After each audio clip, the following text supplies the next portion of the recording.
Hello everyone, कैसे हो सभी। वेलकम टू बड़े भैया की क्लासेस। आज की वीडियो में हम लोग क्लास 9th साइंस का चैप्टर 1 पढ़ने वाले हैं, जिसका नाम है मैटर इन आवर सराउंडिंग्स। तो चलो शुरू करते हैं। अब सबसे पहले हम लोगों को ये समझना पड़ेगा कि मैटर क्या होता है। तो ऐसी कोई भी चीज़ जो एक फिक्स जगह को घेरती है और उसका एक डेफिनेट या फिक्स वेट होता है, उसको मैटर कहा जाता है। तो anything that occupies space and has some weight is called matter. Example के लिए हम एक चेयर और या किसी पेड़ को ले लेते हैं। इनका देखो एक फिक्स वेट होता है और ये एक फिक्स डेफिनेट जगह को घेरते हैं। तो ये एग्जाम्पल्स हो जाएंगे हमारे पास मैटर के। अब देखो हमारी अर्थ के अंदर में मैटर मेनली तीन रूपों या तीन स्टेट्स के अंदर में एग्जिस्ट करता है। पहली रूप या पहला स्टेट है सॉलिड स्टेट, जैसे कि बर्फ।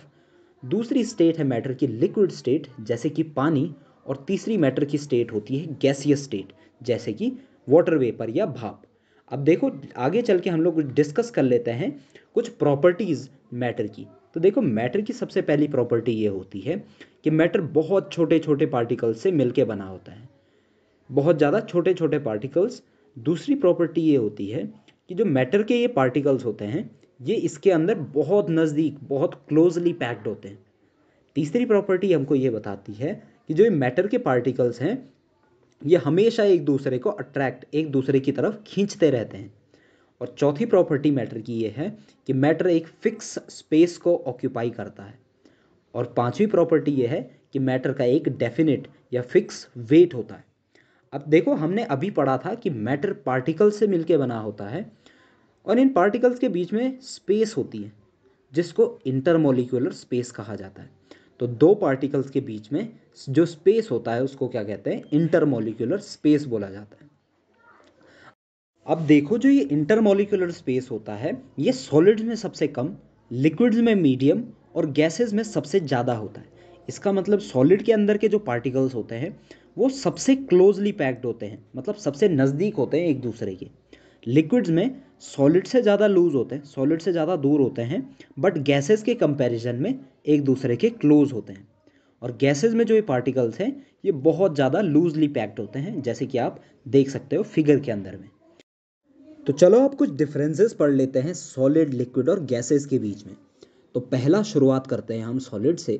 सॉलिड में पहला पॉइंट ये है कि जो सॉलिड का शेप होते हैं और वॉल्यूम होता है सॉलिड का, वो हमेशा फिक्स होता है। मतलब सॉलिड के शेप और वॉल्यूम में चेंज नहीं आ सकता है।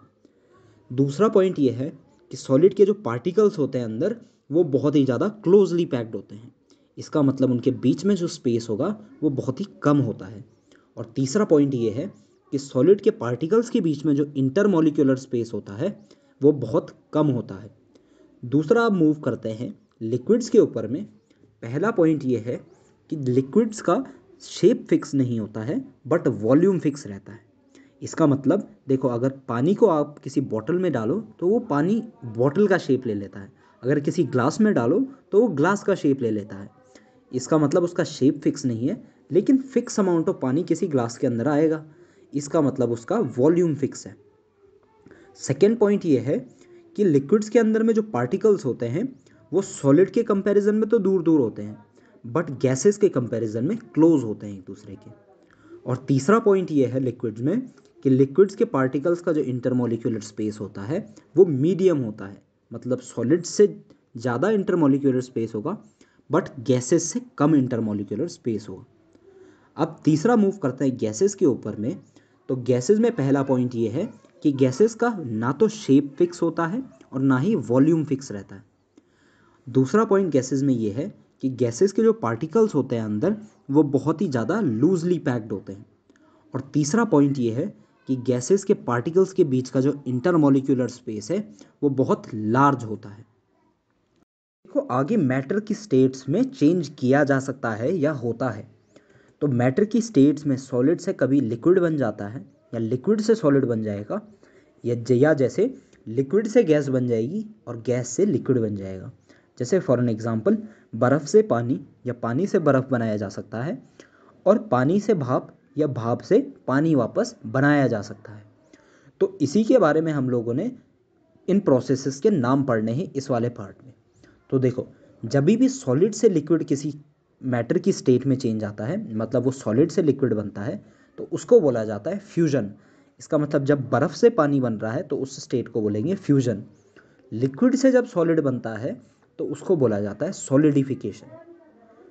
जब लिक्विड से गैस के अंदर में हम लोग कन्वर्जन करते हैं, जैसे पानी से भाप बनना, इसको बोला जाता है इवेपोरेशन। और जब गैस से लिक्विड बनता है वापस, तो उसको कंडेंसेशन बोला जाता है। ऐसे ही जब सॉलिड से डायरेक्ट गैस में कन्वर्जन होता है स्टेट में, उस प्रोसेस को सब्लिमेशन बोलते हैं। और जब गैस से वापस सॉलिड में बनता है तो उसको डिपोजिशन कहा जाता है। ये एक बहुत ही इंपॉर्टेंट चार्ट है जो कि 9th क्लास के एग्जामिनेशन के पॉइंट ऑफ व्यू से भी बहुत इंपॉर्टेंट है, तो इसको आप लोग याद कर लें। आगे मूव करते हैं इवेपोरेशन टॉपिक के ऊपर में। तो इवेपोरेशन एक ऐसी प्रोसेस है जब लिक्विड स्टेट कन्वर्ट होती है गैसियस स्टेट में, मतलब जब लिक्विड से गैस बनती है, उस प्रोसेस को इवेपोरेशन कहा जाता है। फॉर एग्जांपल, जब पानी से भाप बनता है तो उस प्रोसेस को इवेपोरेशन बोला जाता है। ठीक है, अब देखो आगे मूव करते हुए हमको एक टर्म पढ़ना है, टेम्परेचर। टेम्परेचर मतलब होता है, टेम्परेचर हमको बताता है कि कोई भी ऑब्जेक्ट कितना गर्म या कितना ठंडा है। तो अगर इसकी डेफिनेशन लिखी जाए तो हम बोलेंगे द डिग्री ऑफ हॉटनेस और coldness of an object is called temperature. Temperature को जो मेजरमेंट करने का एसआई यूनिट या इंटरनेशनल यूनिट है जिसको पूरा वर्ल्ड फॉलो करता है, वो है केल्विन। इसको कैपिटल लेटर के से डिनोट किया जाता है। अब नॉर्मली हम लोग सेल्सियस से केल्विन को नापते हैं, तो इसके बारे में हम लोगों को अब कन्वर्जन भी सीखना है। तो टेम्परेचर का टॉपिक एक बार रिवाइंड कर दूं। टेम्परेचर किसी भी ऑब्जेक्ट की डिग्री ऑफ हॉटनेस या कोल्डनेस को बताता है। टेम्परेचर को जो हमने एसआई यूनिट पढ़ा टेम्परेचर का मेजरमेंट का, वो केल्विन होती है, जिसको हम डिनोट करते हैं कैपिटल लेटर के से। देखो अगले पार्ट में हम लोगों को टेम्परेचर का कन्वर्जन सीखना है, मतलब जब हमको केल्विन से सेल्सियस में कन्वर्ट करना हो या सेल्सियस से केल्विन में कन्वर्ट करना हो। तो जब जब हमको टेम्परेचर केल्विन में निकालना होता है, हमको सेल्सियस में दिया हुआ है और केल्विन में निकालना है, तो हम उस सेल्सियस में ऐड कर देते हैं 273। और जब हमको टेम्परेचर केल्विन में दिया हो और सेल्सियस में निकालना हो, तो केल्विन वाले टेम्परेचर में से 273 माइनस कर देते हैं। चलो एग्जाम्पल से इस लोग को और ज़्यादा डीपली अंडरस्टैंड करते हैं। फॉर एन एग्जाम्पल, हमको दिया हुआ है 100 डिग्री सेल्सियस का टेम्परेचर। इसको हम लोगों ने केल्विन में कन्वर्ट करना है। तो 100 में हम लोग 273 का प्लस कर देंगे और आंसर हमारे पास आ जाएगा 373 केल्विन। दूसरा एग्जाम्पल देखो, अगर 0 डिग्री सेल्सियस का टेम्परेचर है, इसको केल्विन में कन्वर्ट करना है, तो 0 में 273 को ऐड कर देंगे, आंसर आ जाएगा 273 केल्विन। ऐसे ही इसका अपोजिट देखो, अगर केल्विन में टेम्परेचर दिया हो और सेल्सियस में निकालना हो, तब क्या करेंगे। फॉर एन एग्जाम्पल, हमारे पास 50 केल्विन का टेम्परेचर है, इसको सेल्सियस में जब कन्वर्ट करना होगा तो हम 273 माइनस करेंगे। तो 50 माइनस 273 को जब कन्वर्ट किया हमने, तो आंसर आ जाएगा -223 सेल्सियस। यहीं पे इस पॉइंट के ऊपर में इस चैप्टर का होता है समापन। Thank you for watching. Like, share and subscribe. और अगर आपको वीडियो अच्छी लगी हो, प्लीज़ अपने फ्रेंड्स के साथ में शेयर करिए और चैनल को सब्सक्राइब कीजिए। Thanks a lot.